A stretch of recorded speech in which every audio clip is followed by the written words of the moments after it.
Shoutout nga pala sa inyong lahat. Maraming salamat. Welcome to Abaha Pam Vlog.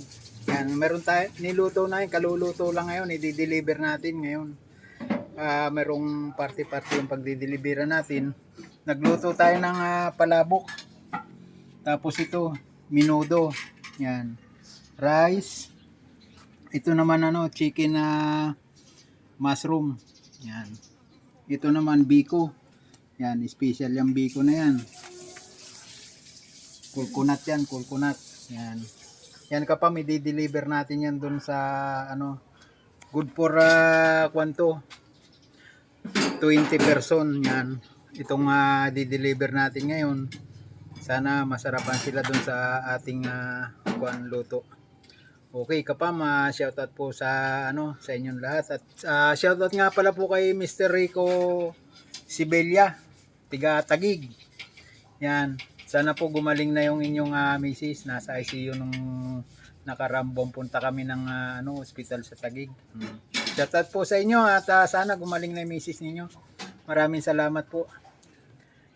Ingat po kayo.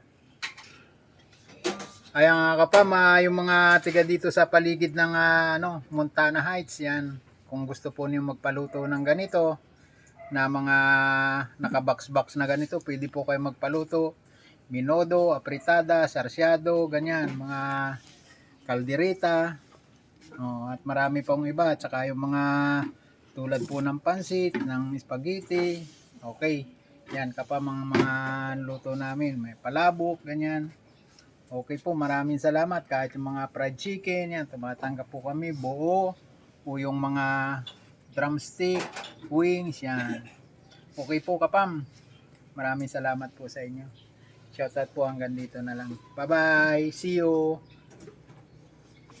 Kung nag-moist na to. Sige. Yan ka pa, may di-deliver na natin ngayon to. Di-deliver na tayo. Malapit lang, mga 5 minutes lang na takbo. Sa labas lang ng village. Shout out po pala kay kay Madam Ami. Yan, ito pong pagkain na to, ihanda niya ron sa mga bikers niya na mga kaibigan. Yan.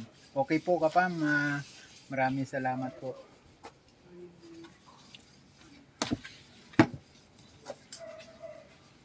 Nasaan na yung isa? Okay, let's go. Latag kar